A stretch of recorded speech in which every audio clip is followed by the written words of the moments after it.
Hey, welcome to Leaving CrazyTown with Finn and Sarah. I'm Finn. I'm Sarah. Yeah, today we're going to talk about fear. Yikes. Ugh. Fear. Sarah, do you ever experience fear? Why am I laughing? Yes. I mean, fear, I always say this, and I know people probably get tired of it. What do I always say, Finn? I have no idea. What do you always say? All I know about fear for me is it is the root of all evil in my life and the root of all my codependency.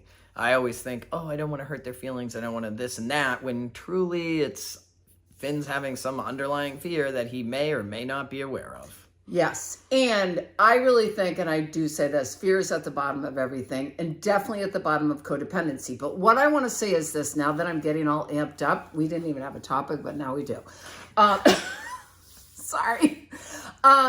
Is some people say to me they don't really get the fear thing in the sense of, I'm so used to talking about fear because we do certain work in the program around fear and making a list. And some people are like, well, I'm not afraid.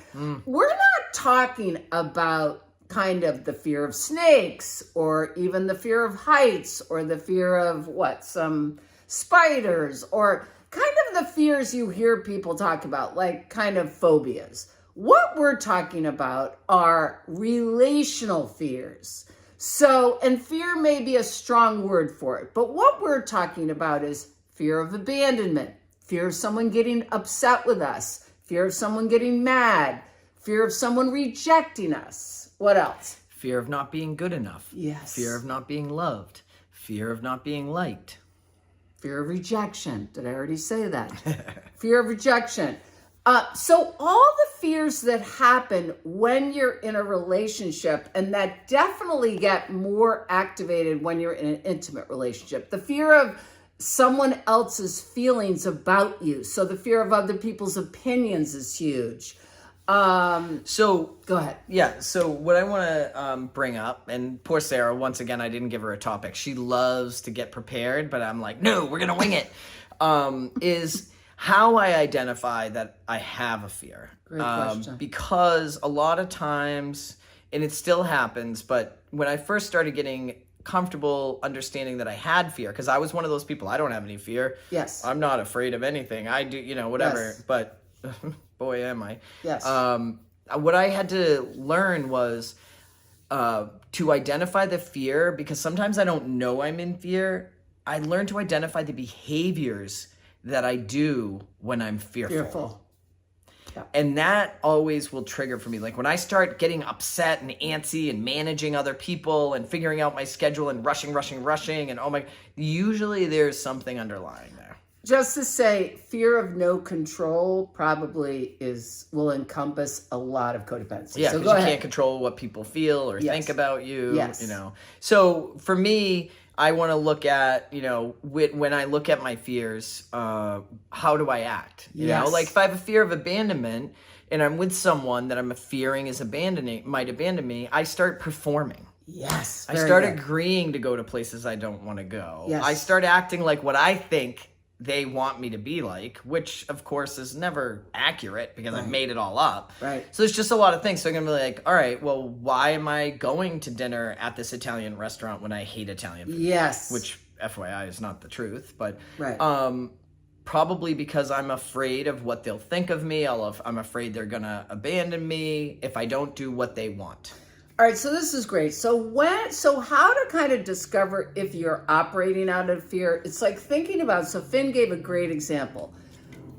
As you get to know yourself better through kind of healing from codependency and or addiction, you're going to start identifying what behaviors are my go-to behaviors when I'm afraid. So Finn just gave a few examples, like people pleasing. That's a common one with codependency. If I'm afraid of someone abandoning me, leaving me, getting upset, getting mad at me, having a different opinion, whatever it is, then I may people please. I may just acquiesce to something. But like we say all the time it's not really about the fear of what's happening for them. What it really is what are you experiencing in that moment. So it's the fear of, so say I'm people pleasing because I say to myself, well, I don't want them to get mad at me. Really what it is I'm afraid to experience my own feelings if I set a boundary or if I ask for what I need.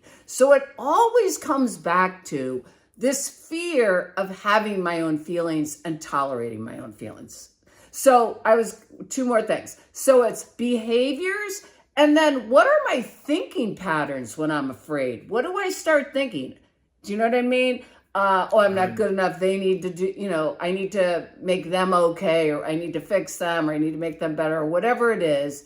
And what are my feeling experiences? And one thing I've been noticing lately, as far as the journey with my own fear recovery, is when I'm noticing getting afraid, it's really a bodily sensation. For me lately, I immediately have this kind of swirling in my stomach.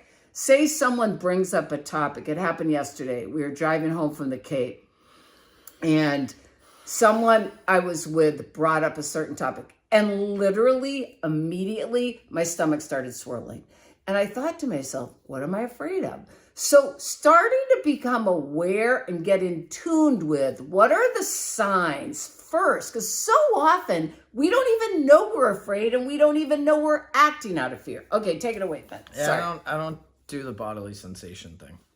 Well, for me, I go into problem solving, fix it mode. Yes. Planning. Right. Things like that. Yes. Yeah. Right. Yeah. Staying busy, maybe. Sorry. Well, or you know what I mean? Around a particular fear. Like if I have a fear, I try to that's if you recognize it, though. Yeah. Right? So you recognize that you had fear by your stomach, right? Right. Well, that's what I'm saying. I recognize I have fear when I start managing everything around exactly. me. Yes. I got it. It's a clue to me because I've written enough fear turnarounds where I see how am I self-reliant. Yes. And I get to see all these behaviors that I do. Yes. Yes. So some people, I think the word fear, like I've been around people lately that are like, I don't connect with that. It feels too strong. So I don't know, for you, it might feel like anxiety or feeling like distress or just feeling a little off. Or, one of my big behaviors that I do, and I'm trying not to do now, is I notice I want to immediately shut down. So my stomach starts swirling, and then I'm like, okay, it's like I go into this protective, it's like that fight, flight, or freeze. Freeze was always my thing.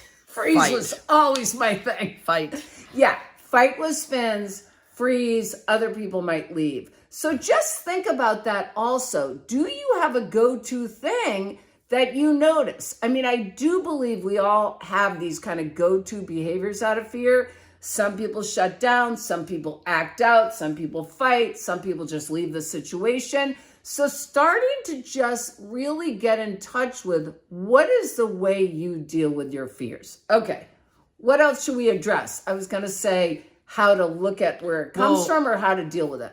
When you were saying about like some people, think that it's mild and it's not fear, like I'm not running around like, ooh, no. Whatever. One of the things that occurred to me, and I love to give this example as a fear because I didn't know it until I was in my 50s.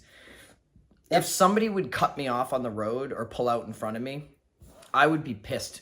And my thoughts were, that person can't drive, they're a maniac, whatever. But today, I know the reason why I get aggressive and want to lash out at that driver is because they scared me. Yes. Was I in real danger? Who knows? But the pulling out in front of me scared me. But it never scared me enough.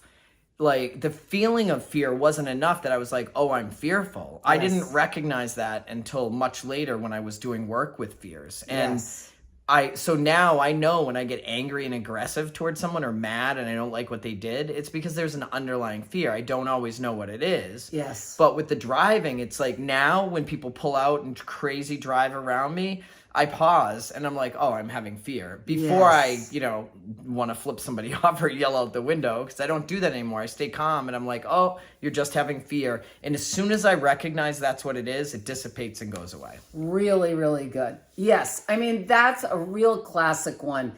anger, underneath a lot of resentment, anger, rage, whatever, is a fear response. And a lot of times it's a fear response because we feel powerless, and nobody likes to feel powerless. Control. Right. No control. So it all goes back to, so how do you guys deal with, once you recognize a fear, Finn said, sometimes just acknowledging it really helps.